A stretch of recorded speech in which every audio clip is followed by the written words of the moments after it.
اب اللہ تعالیٰ کی طرف سے ایک ایسی آیت آ رہی ہے جس میں اہل ایمان کے لیے وہ تسلی ہے کہ اس لیول کی تسلی اور کوئی نہیں ہے. سورہ آل عمران کی آیت نمبر 169 وَلَا تَحْسَبَنَّ الَّذِينَ قُتِلُوا فِي سَبِيلِ اللَّهِ أَمْوَاتًا، کبھی خیال نہ کرنا ان لوگوں کے بارے میں جو اللہ کی راہ میں قتل کر دیے جائیں کہ وہ مر گئے. حالانکہ مر چکے ہیں، کیونکہ اللہ کہہ رہا ہے وہ قتل ہوئے ہیں، تو قتل ہوئے تو مر تو گئے، لیکن نہیں، وہ دنیا سے مرے ہیں.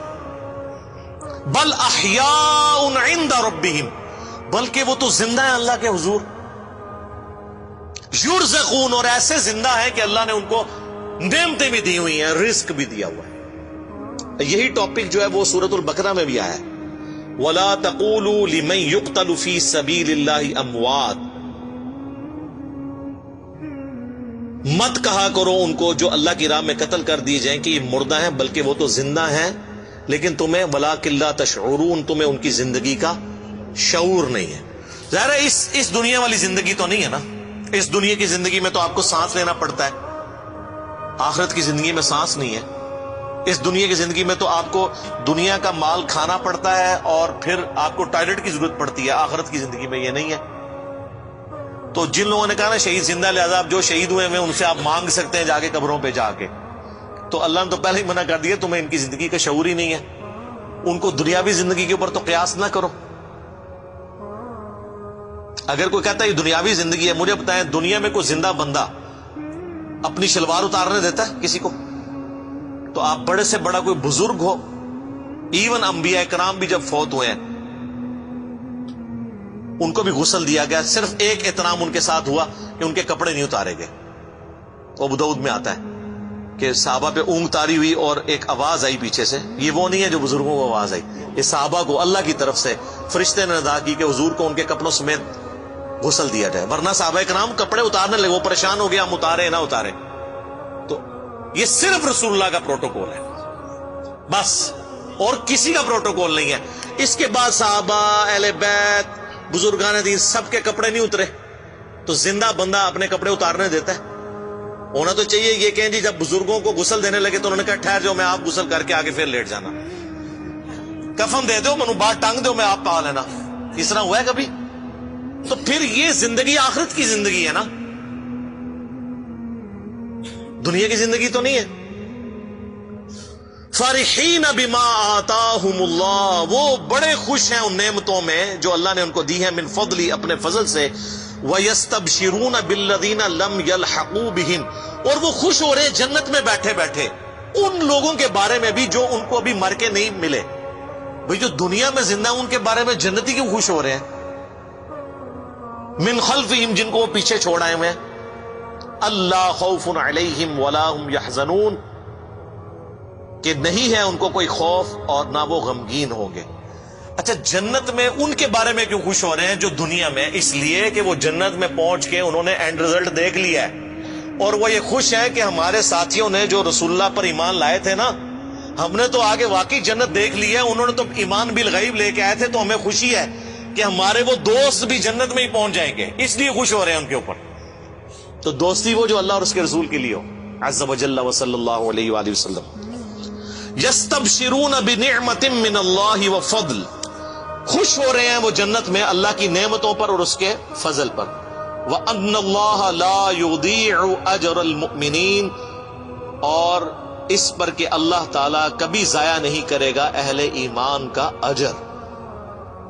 تو اہل جنت جو شہید ہو گئے غزوہ احد کے موقع پر یا بدر پہ، اللہ نے فرمایا ان کو کبھی مردہ گمان بھی نہ کرنا، ان کو اللہ رزق بھی دیتا ہے، اور سورۃ البقرہ میں ہے، لیکن تمہیں اس کی زندگی کا شعور نہیں ہے. انبیاء بھی زندہ ہیں آخرت کی زندگی میں، اولیاء اللہ بھی زندہ ہیں، اور اللہ کے دشمن بھی زندہ ہیں آخرت کی زندگی میں، لیکن وہ جہنم میں زندہ ہیں. جو قرآن میں آیا نا کہ فرعونی صبح و شام آگ پہ پیش کیے جاتے ہیں، ان کو عذاب تو ہو رہا ہے، مرتے ہی عذاب کا سلسلہ ان پہ شروع ہے. اس آیت کے کانٹیکسٹ میں صحیح مسلم میں ایک حدیث ہے، اسی آیت کے کانٹیکسٹ میں، کہ ان کو گمان نہ کرنا جو مر جائیں اللہ کی راہ میں کہ وہ مر گئے، وہ اللہ کے حضور زندہ ہے، ان کو رزق دیا جاتا ہے. تو حضور سے جب پوچھا کہ یا رسول اللہ یہ کس طرح کی زندگی ہے؟ تو آپ نے فرمایا کہ اللہ تعالیٰ اہل جنت کو وہاں پر یعنی ان کی روحوں کو پرندوں میں ڈال دیتا ہے اور وہ جنت میں اڑتے پھرتے ہیں، سبز پرندے، اور وہ شام کے وقت آ کے عرش کے نیچے جو اللہ کی قندیلیں ہیں نا ان پہ آ کے بیٹھ جاتے ہیں۔ تو اللہ تعالیٰ ان سے پوچھتا ہے ہاں جی کوئی نعمت چاہیے؟ وہ کہتے ہیں یا اللہ تو نے اتنا کچھ ہمیں دیا ہے، ہمیں تو کسی نعمت کی ضرورت ہی نہیں ہے۔ تو جب اللہ تعالیٰ بار بار اصرار کرتا ہے نا تو وہ پھر ایک نعمت کہتے ہیں کہ یا اللہ تو ہمیں دنیا میں دوبارہ بھیج دے، ہم دوبارہ تیری راہ میں قتل ہوں اور پھر شہید ہو کے تیرے پاس پہنچے۔ تو اللہ فرماتا ہے کہ یہ وہ نعمت ہے، یہ میں تمہیں نہیں دوں گا، کیونکہ جو میرا یہ قانون ہے کہ جو ایک دفعہ دنیا سے آ گیا وہ واپس نہیں جا سکتا۔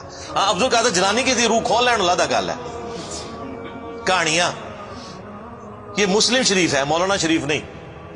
اللہ فرمائے گا یہ تو میرا رول ہے کہ جو مر کے میرے پاس آیا وہ دوبارہ نہیں آ سکتا، اس کے علاوہ کچھ اور مانگنا ہے تو مانگ لو۔ تو کہتے ہیں اللہ تو نے ہمیں سب کچھ دیا۔ اسی کو سپورٹیو ایک اور حدیث ہے صحیح مسلم میں کہ اللہ کے محبوب علیہ السلام فرماتے ہیں کہ قیامت والے دن جنت میں پہنچنے کے بعد کوئی شخص دنیا میں آنے کی تمنا نہیں کرے گا سوائے وہ شخص جو دنیا میں شہید ہوا ہوا، وہ تمنا کرے گا کہ کاش میں دنیا میں دوبارہ جا کے اللہ کی راہ میں قتل ہو جاؤں۔ اور اسی کانٹیکسٹ میں بخاری مسلم کی حدیث ہے کہ میری خواہش ہے میں اللہ کی راہ میں قتل کیا جاؤں، پھر زندہ کیا جاؤں، پھر قتل کیا جاؤں، پھر زندہ کیا جاؤں، پھر قتل کیا جاؤں، پھر زندہ کیا جاؤں، پھر قتل کیا جاؤں۔ یہ حضور کی خواہش۔ صحیح مسلم میں حدیث ہے جو شہادت کی تمنا کے بغیر مرا وہ منافقت میں مرا۔ اور مسلم شریف میں ایک حدیث ہے جس کے دل میں شہادت کی تمنا ہوئی اسے اپنے بستر پہ بھی موت آئی نہ عام حالت میں بیماری سے، اللہ اس کو شہید لکھ دے گا۔ سبحان اللہ وبحمدہ سبحان اللہ العظیم۔